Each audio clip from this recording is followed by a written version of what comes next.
Dinidinig na ngayon sa Kongreso ang panukalang batas na ibaba ang edad ng criminal liability para sa mga kabataan.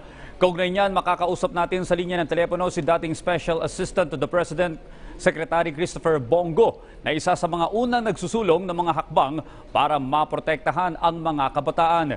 Isang magandang umaga po, sir. Magandang umaga po, Audrey, and magandang umaga Dayan. At sa tagapakinig ng Daily Info ng PTV. Sir, sa inyo pong tingin sa kasalukuyang panahon at henerasyon, paano makakatulong ang panukalang batas na ito para mailayo sa masamang gawain ang isang kabataan? Alam niyo po, mga ilang buwan pa po nakakaraan, parati ko na pong sinasabi na isa po ito sa aking, kung sakasakali man ay isilipin na batas, no, na dapat natin baguhin. Naunahan na po ng panahon, so meron na hong ginagawang hakbang na amendahan ang Juvenile Justice Law. Ako po ay pabor dito dahil alam nyo, ginagamit talaga ng mga sindikato itong mga bata, no? Minsan inosente mo ang mga ito ginagamit at drug courier ng mga sindikato. At hindi lang po sa droga, minsan po sa pagnanakaw, ginagamit ko sila ng sindikato. Kaya pinagsasamantalahan sila ng mga sindikato. Sir Bong, sa palagay niyo po ba, dapat bang may pananagutan din ang mga magulang ng mga batang makakagawa ng krimen? Depende po yun kasi alam nyo, may sarili ng mga pag-iisip. So bigyan natin ng responsibilidad ang ating mga magulang na bantayan po ang kanilang mga anak. Kasi minsan po, kahit na 9 na taon o 10 taon po ay may mga rugby boys dyan. Minsan na nababastos po ng mga kababayan natin. So, responsibilidad po ng magulang na tingnan po ang saan po nagagawi ang kanilang mga anak. Ngayon, ako naman, hayaan na lang po natin yung Kongreso kung pagpuputuhan naman po nila yan, kung anong edad po ang nararapat na ibaba. Basta ako dapat baguhin. Ang importante po ay hindi po magamit ng sama-samang elemento itong mga kabataan natin. At saka bigyan po sila ng pagkakataon na magreforma. Ibig sabihin, yung mga bata po hindi naman natin pwede ihalo diretso sa mga hardcore na kriminal.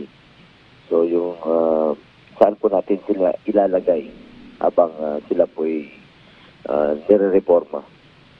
Sir, may mga programa ka po bang naiisip na maaaring gawin na makatutulong sa mga kabataan upang mailayo sila sa mga sindikato at kriminalidad? Opo, isa po ito sa priority ko, itong sports development, no? Para mapalayo ang ating mga kabataan sa droga, maliban sa mga sports equipment training. Meron sana tayong mag-mentorship, lalo-lalo na po sa mga out-of-school youth para sa mga alternative livelihoods, mga bata. Gusto mag-aral muli, librehin na natin ang mga uniforme, supplies, or equipment. Target po natin na mas maraming mag-aaral na papasok at mas marami rin pong makakapagtapos ng pag-aaral. Not only number of enrollees, but number of graduates po. At may ano naman tayo, may mga departamento naman tayo nakatutok dyan. Isa sa mga concern kung sakaling maipapasa ito ay ang kakulangan ng mga rehabilitation center. Sir, ano po ba kaya yung pwedeng gawin para mapalakas ang mga pasilidad na ito? Isa po itong tututukan natin, itong gusto kong isa batas itong pagtatag ng Anti-Drug Abuse Council sa buong bansa. Na meron na silang sariling pondo. Sa ngayon po, memorandum lang po mula sa DILG ang nagtatag nito at nakasalalay lang po sa LGUs ang kanilang mga pondo. So kung meron na tayong council na nakatutok talaga sa droga, ang pinag-usapan natin dito, ay para po sa palakasin natin yung kanilang, mingipin na rin po yung Anti-Drug Abuse Council. Okay, Sir Bong, regarding naman doon sa may paglulunsad ng Malasakit Center, ilang centers na po ba ang inyong nabuksan? Sa ngayon po, meron na tayong 21 Malasakit Center all over the country. Ang huli po ay sa Cabanatuan City. Nagkaroon po ng soft opening ng isang araw doon. Ang target po nito ay isa po itong one-stop shop sa lahat ng tulong ng pamahalaan para sa hospitalisasyon ng ating mga kababayan. Kung halimbawa, kung noon po ay halimbawa na meron kayong bill na 67,000, Lunes po lalapit kayo sa munisipyo, sa City Hall o sa Capitol, bibigyan kayo ng 10,000. Martes naman, pipila na naman kayo, pupunta kayo ng DOH. Miyerkules, pupunta kayo ng DSWD, Huwebes, PCSO and PAGCOR, and finally po, PhilHealth. Ang mangyayari sa isang linggo, ubos yung panahon ninyo, ubos yung pamasahe ninyo sa kakapila. Then, pag may balanse pa po kayo, bubunot pa kayo. Halimbawa, nag-ambag-ambag sila, tumabot ng 40,000, may balanse pa kayo, 27,000. Noon po yun, kailangan yung bumunot. Papatak pa yung bill ninyo. Ngayon, kung meron na po kayong malasakit center sa lugar ninyo, ang mangyayari, nasa isang bubong, magkakatabi-tabi po sila sa isang kwarto. Yung representative ng DOH, DSWD, PAGCOR, PCSO, and PhilHealth, mag-aambag-ambag rin po sila tulad ng dati. Subalit nasa isang kwarto, isang araw, tapos na po yung proseso.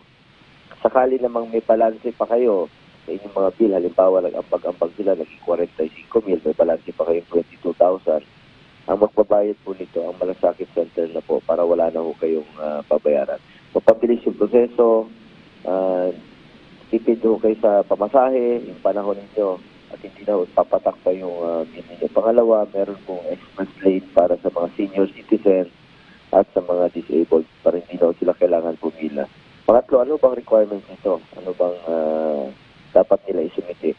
Basta isubmit nyo lang po sa social worker, basta ikaw ay Pilipino, hindi na kailangan ng kahit anong ID at wala pong politikong pwedeng gumamit nito kasi pera po ito ng gobyerno, binabalik na po sa inyo. Yun na nga po sir, may mga nagpapakalat ng maling impormasyon na kailangan daw ng political endorsement o ng kung anumang cards. Pakilinaw nga po, sino po ba yung mga pwedeng makinabang sa malasakit center, sir? Basta ikaw ay Pilipino, qualified ka po. Ipakita mo lang yung mukha mo, sabihin mo, ako ay Pilipino, qualified ako rito. Yun lang po. Walang ID na kailangan. Okay, maraming salamat po sa inyong panahon. Nakapalayan po natin ngayong umaga si dating SAP Bongo. Maraming salamat, sir. Maraming salamat po sa pagkakataon na binigay niyo po sa akin. Sa mga Pilipino na nakikinig, maraming salamat po.